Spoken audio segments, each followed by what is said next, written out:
What's going on, everybody? It's your boy C-Zar, and we are talking about OnyxCoin today, XCN USD. Hit that like button, subscribe, and thank you all for being here. It is the 26th day of January. Here we are sitting at about $0.0063 with roughly 8 hours left in the day. Hit that like button. Thank you all. Let's get into it, okay? So we started off the day to the upside, which is nice. We're pulling back a little bit. I don't enjoy starting the week off on a green note. It makes me scared, right? Typically, red weeks are the weeks that start off on a positive note and then they come down afterwards, right? Most of these red weeks have wicks to the upside. The same is true for Bitcoin as it is for XCN, right? Most of these red weeks all have wicks to the upside. Not all of them. And not every green week has a wick to the downside. Not every single one. But again, it's more of like a superstition. So starting off the week pumping and then coming back down, I'm not a fan of that, but that's okay. Looking at this on the 1 hour time frame, I don't mind the price action. Right? First and foremost, we have some gaps to the upside. I think there's more gaps to the upside to somewhere else. I'm just not going to spend time looking for it. And I know there's gaps all the way up at about like 1.9 cents, 2 cents as well, from like way back in the day. And I think we will fill those gaps. But here's a little gap that you don't typically see, which is right here, right? Can you see it, right? Where the red candle closed right here and the green candle closed right here, there is a gap down right there. I bought some more OnyxCoin yesterday, and I bought some more basically right at these lows, but I didn't see that gap there, honestly. And if I did, maybe I would have held off until we came down, we swept the low, and then we came up. Now, I do want to just say, not a financial advisor, we do not have to fill this gap. Yes, this is a gap. This literally is a gap. I've been doing this for 10 years. If you're saying that it's not a gap and you've been doing this for less than 10 years, then your opinion probably matters less. No, that's not the truth. That's not the truth. I'm just making a joke. But if you're new, then you probably don't understand how this all works. And just trust when I tell you I've been doing this for 10 years. That is a gap. That is 100% a gap. So we do not have to. We do not have to fill it. It's not a requirement. Statistically speaking, we likely do fill that gap though, right? What I will say is positive on the 1 hour though is that we are finding support here at prior resistance. Right, we are finding support right now at prior resistance. That is a good thing. We're getting some volume. We're not going anywhere. That's kind of a good thing. But if you're finding support at prior resistance, you want to see a move up. You don't want to see like an attempt at a move up and then you come back down, and then an attempt at a move up and then you come back down. You don't want to see that. It's like I think people are buying on the speculation alone. Second chances. People who wanted to buy here but they didn't, and they had some patience. Maybe they're buying now. I wouldn't be surprised if we did see a slightly lower low here. That's what I'm getting to. The 1 hour RSI is fit for that, right? We broke out of our downtrend.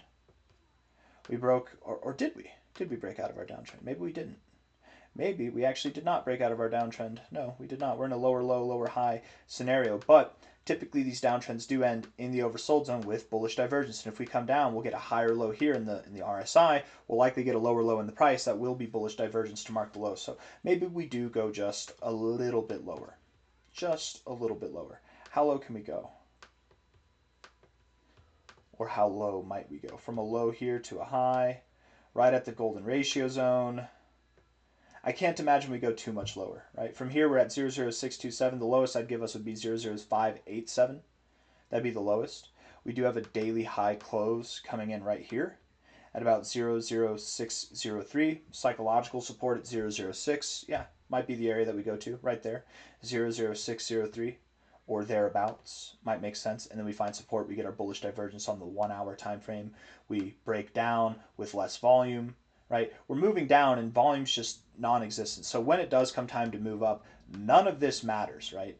I mean, just look at how much time it took to go from here, right, here down to here, and look at how much time it took to eviscerate that, right? It's none of it matters. None of the downside matters. It's going to be what took weeks to come to the downside is going to take days to obliterate to the upside.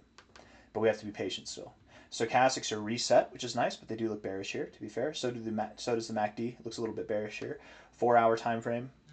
Hold on, let me close that off. There we go. 4 hour time frame looking at this. We do have bullish divergence on the 4 hour RSI, and this is what made me buy yesterday. This is what gave me the inclination to buy, was that we saw that down here, And I did expect, looking at I looked at the 15-minute, I was looking at some shorter term stuff too. I saw some other divergences. I expected it wasn't just this, but when I got to this, I was like, okay, that's enough. I think we are going to turn around here. I think we are going to move higher. We broke down, we broke out. That's a fearsome candle. There's no volume at all. It felt right.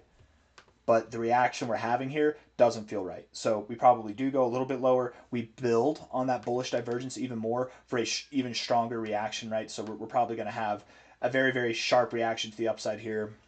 I would assume sometime this week. I would assume. But again, going a little bit lower than this low, getting a close just below 00618 will only give us more divergence, more bullish divergence on the stochastics, on the RSI, and on the MACD. Overall, I think we're in a really healthy position here. But that can turn sour real quick if we go below this level here. You don't want to go below 0.058, okay? We don't want that. We don't want to go anywhere near that, actually. I guess we're near it enough as it is. By the way, one more thing. I can be wrong. I've been wrong before. I'll be wrong again. It's inevitable. Nobody's perfect. Even the best analysts are wrong, probably like several times out of 10. Like it happens. It's okay. Sometimes you have hot streaks. Sometimes you have dry streaks. Even the best analysts have dry streaks, but finding support at prior resistance here could be what we're doing. Maybe we don't fill this gap, and that's why again the gap alone is not enough to convince me that we're going lower. All the other indicators kind of do convince me that we will go a little bit lower, but they're also in an area of relative like strength where we could bounce, where things can turn around. We're definitely seeing a shift of momentum here. We could find support and move up. So if you're looking to buy OnyxCoin and you're like, you know what, I'm gonna wait for this. How big of a drop is it? Probably what will be a less than 6% drop. Go for it if you want to, but I'd say no problem buying here. No, not financial advice, not a financial advisor. Even if I am expecting lower prices than this, I think this is a perfectly suitable area to buy. I have no qualms with buying here. Not financial advice, not a financial advisor. Daily time frame.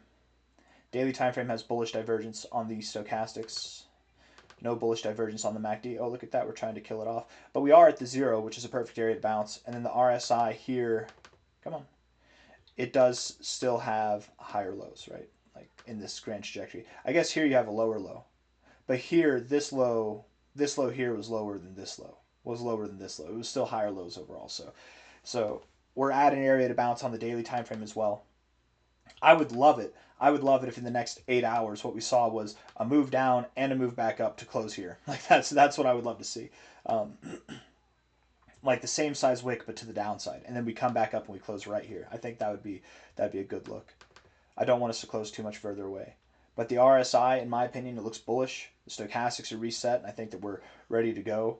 The MACD is also reset. We're at the 0. This is a perfect area to bounce. So definitely signs of readiness to turn around.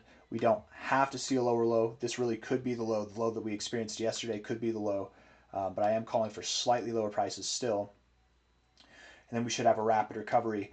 I'm assuming, yeah, we'll probably go right up around 008.